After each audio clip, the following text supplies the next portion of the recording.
개그맨 이경규의 충격적인 소식이 전해져 많은 이들을 안타깝게 하고 있습니다.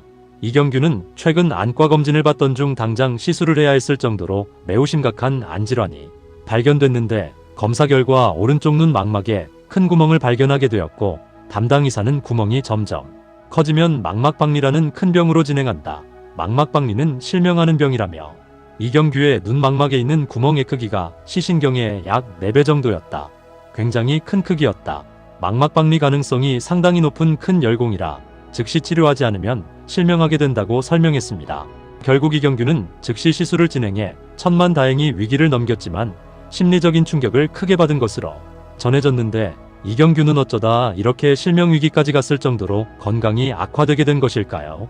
더구나 그는 최근 촬영 중 쓰러져 하루 종일 일어나지 못하기도 했던 것으로 전해졌는데 이경규는 국내도 아닌 일본에서 촬영을 하다가 쓰러졌고 일본 전국에 도시락 맛을 보는 예능을 하던 중 상태가 악화됐으며 게다가 이경규의 몸 상태가 충격적이었던 이유는 심장 관상 동맥이 막혀 사망 직전까지 가기도 했었기 때문인데 그는 지인과의 회식 자리에서 꼼장어를 먹으려고 한 젓가락을 드는 순간 졸도해서 응급실에서 객사할 뻔하기도 했으며 방송에서 잘릴까봐 티를 내지 못하다가 스트레스로 공황장애까지 오기도 하는 등 몸 상태가 그야말로 움직이는 종합병원이라고 합니다.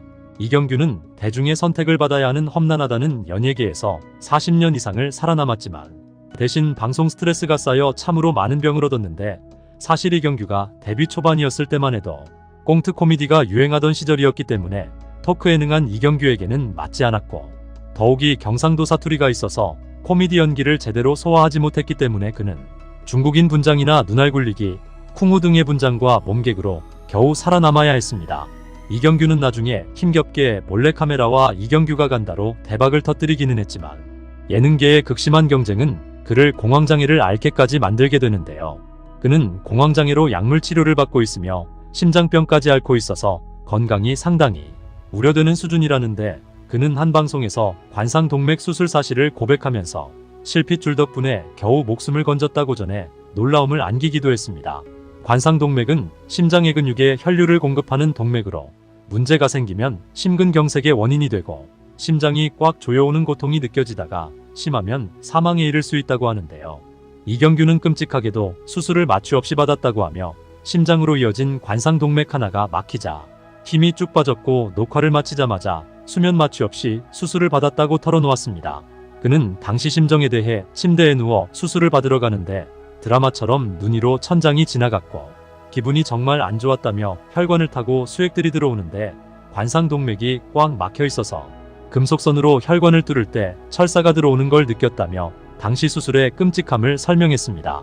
더구나 그는 생명의 위협을 느끼며 죽다 살아났다고까지 밝혔는데 얼마 전 꼼장어가 먹고 싶어서 후배 중 한철우라는 배우에게 연락해 강남에 있는 꼼장어집으로 향했다가 소주 한 잔에 꼼장어를 먹으려고 한 젓가락을 드는 순간 졸도를 했다며 앉은 자리에서 넘어졌는데 바닥에 퍽 소리가 날 정도로 머리를 갖다 때렸고 나중에 보니까 혹도 이만큼 났더라며 당시를 회상했습니다. 그는 당시 상황을 설명하길 몽롱한 상태로 있는데 그날 꼼장어집에 다행히도 한의사 선생님이 계셔서 와서 진맥을 하시더니만 빨리 119를 부르라고 이야기하시더라. 한철우가 구급차를 부르는 사이에 갑자기 배가 아파서 화장실에 갔는데 흑변이 나오더라.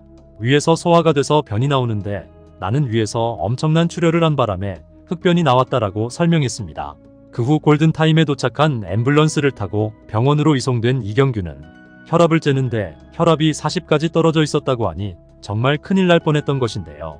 더구나 다음날 아침엔 혈액 검사도 했는데 보통 14에서 15가 정상인데 자신은 7에서 6까지 떨어져 있었다며 자칫 잘못했으면 목숨을 잃을 뻔한 위기의 순간이 왔었다고 전했습니다. 위궤양 치료 후 퇴원을 했다는 이경규는 덧붙이길 중요한 것은 그날 내가 꼼장어를 먹으러 가지 않았으면 길바닥에 객사를 했다는 거다. 그날은 또 집에 아무도 없었고 화장실에서 자빠졌으면 화장실에서 객사를 했다는 건데 분명한 건 꼼장어를 찾지 않았으면 죽었을 거다. 지금도 꼼장어를 사랑한다 라고 말하며 너스레를 떨었습니다. 그런데 이렇게 죽다 살아나기 전 그 역시도 눈앞에서 죽기 일보 직전에 친구를 살린 적이 있다는데 그에게는 안동에서 치과의사로 일하는 세상에서 가장 친한 초등학교 동창 친구가 있었고 하루는 이경규가 생일을 맞아 제주도에 갔을 때 그 친구도 함께 제주도로 내려와 신나게 생일을 축하해주더니 갑자기 말이 어눌해지면서 그대로 쓰러져서 보니 친구가 뇌출혈이 왔다고 합니다. 이경규는 당시를 회상하며 내가 들고 뛰어서 골든타임에 병원으로 데려가 살았다. 친구가 안동에서 혼자 사는데 그날 내게 안 왔으면 세상 떠났다 라고 설명해 듣는 이들을 놀라게 했는데요. 이경규는 친구에게 내가 너를 살렸으니 돈 번 것 좀 내놔라고 이야기를 할 정도로 사이가 친하다는데, 혹시 이경규가 한때 주구리기에서 살아날 수 있었던 것이 이때 친구의 목숨을 극적으로 살린 게 복으로 돌아와 자신도 주구리기를 넘길 수 있었던 것은 아닐까요?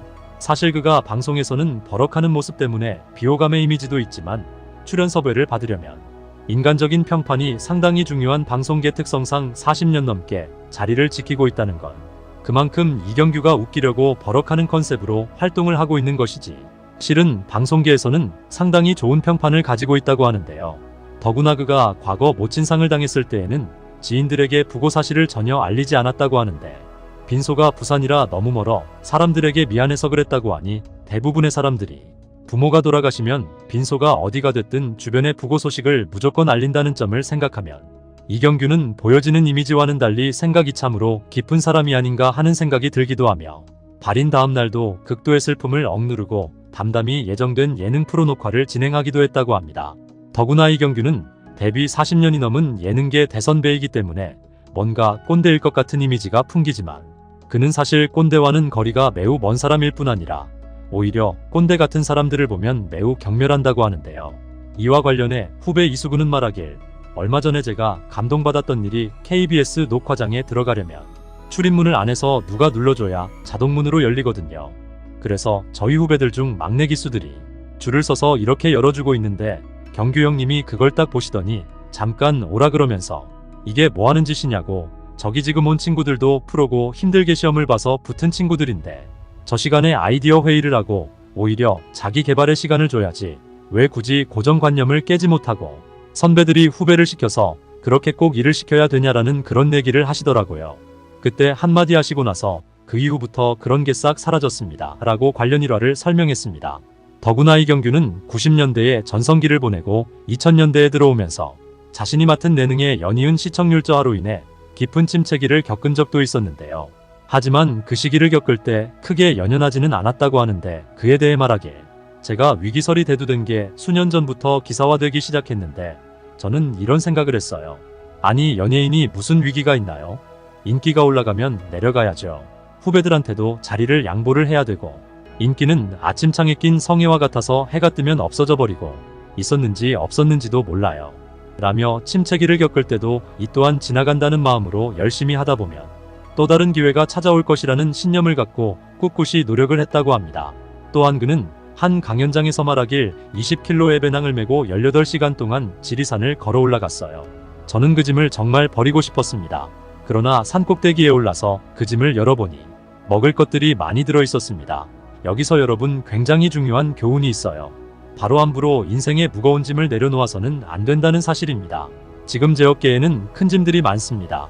마누라도 먹여 살려야 하고 제 딸도 시집을 보내야 하고 나이든 부모님을 또 모셔야 합니다. 여러분도 마찬가지입니다. 여러분 어깨에 큰 짐들이 많을 거예요. 젊어서는 공부하고 좋은 직장 취직해서 결혼도 해야 하고 애도 낳아야 하고, 그러다 애가 크면 대학도 보내야 하고 부모님도 모셔야 하고 어깨에 큰 짐들이 많습니다. 중요한 건 여러분이 그 짐들을 함부로 내려놓아서는 안 된다는 사실입니다. 먼 훗날 짐을 내려놓았을 때 여러분은 큰 행복을 느낄 수 있습니다. 여러분이 힘이 들고 화가 나고 못 참을 때 이런 생각을 하십시오. 이 또한 지나가리라. 이 어려움도 이 고통도 이 또한 지나가리라. 여러분이 10살 때, 20살 때 굉장히 큰 고민이 있었을 겁니다. 그렇지만 5년이 지난 다음 돌이켜보면 추억으로 자리하고 있다는 겁니다. 라고 말했습니다. 이경규는 이후 KBS 남자의 자격을 통해 다시 제2의 전성기를 맞이하더니 KBS 연예대상에 대상까지 수상하며 기나긴 침체기에 종지부를 찍고 다시 화려하게 부활하게 되는데요. 그는 과거에 누렸던 최고의 전성기로 다시 돌아가고 싶냐는 질문에 그냥 나이든 지금이 더 좋다 라는 대답을 하며 대중들을 놀래킨 적이 있는데, 그 이유에 대한 자신만의 철학은 다음과 같았습니다. 옛날로 돌아가고 싶지 않느냐? 10년만 젊었어도 젊었던 30대로 돌아가겠느냐? 저는 안 돌아갑니다. 저는 지금이 제일 좋은 것 같아요. 왜냐면 얼굴의 주름살은 이미 많이 자리했지만 지금의 제 자신이 너무 좋아요. 왜냐하면 지금은 많은 욕심도 버렸고 많은 욕망도 죽었고 그러다 보니까 마음이 편안해지니까 솔직히 지금이 저는 제일 행복해요 라고 말했는데, 정말 놀라운 점은 이경규는 코미디언 출신의 예능인 중 가장 최고참이면서도 40여 년 동안 단 한 번도 사건 사고를 일으킨 적이 없다는 사실입니다. 또한 유재석, 강호동과 함께 유일하게 방송 3, 4연예 대상을 모두 받은 3인의 인물이기도 합니다. 또한 고 송혜 선생님이 30년간 진행해온 전국 노래자랑의 가상 후임 MC를 뽑은 적이 있었는데, 당시 후보들이 유재석, 강호동, 김재동, 이상벽, 허참, 신동엽, 이경규 등 대한민국에 내놓으라는 MC들이 있었지만 막판에 유재석, 이경규를 놓고 정말 못 고르겠다고 하시더니 끝내 이경규를 선택하며 돌다리도 두드려보고 건너라고 했다. 30년 동안 방송가에서 일한 경력을 무시할 수 없다며 이경규를 선택했다고 합니다. 유재석 역시 자기 관리에 있어서 흠잡을 데가 없지만 그래도 30년 이상 방송을 하면서 아무런 논란을 일으키지 않았던 이경규가 안정감이 더 있다고 생각했던 모양이었고, 송혜 선생님의 신중함이 엿보이는 대목으로 이경규는 그만큼 대한민국 레전드 MC로부터 선택을 받기도 했었던 것인데요. 어느덧 60대 중반이 된 이경규는 이제 재산에는 의미가 없다는 발언도 하며 말하길, 사람이 죽다 살아나니 건강의 중요성을 알겠다. 재산이 의미가 없다. 70세가 지나면 돈이 있거나 없거나 똑같아지는데 중요한 건 건강이다라며 건강의 중요성을 강조했습니다. 이경규가 자신의 바람대로 건강을 잘 유지하기를 바라고 앞으로도 오래도록 대중들에게 행복한 웃음을 안겨주는 개그맨으로 남아주길 바라며 이경규에게 여러분의 따뜻한 응원을 부탁드립니다.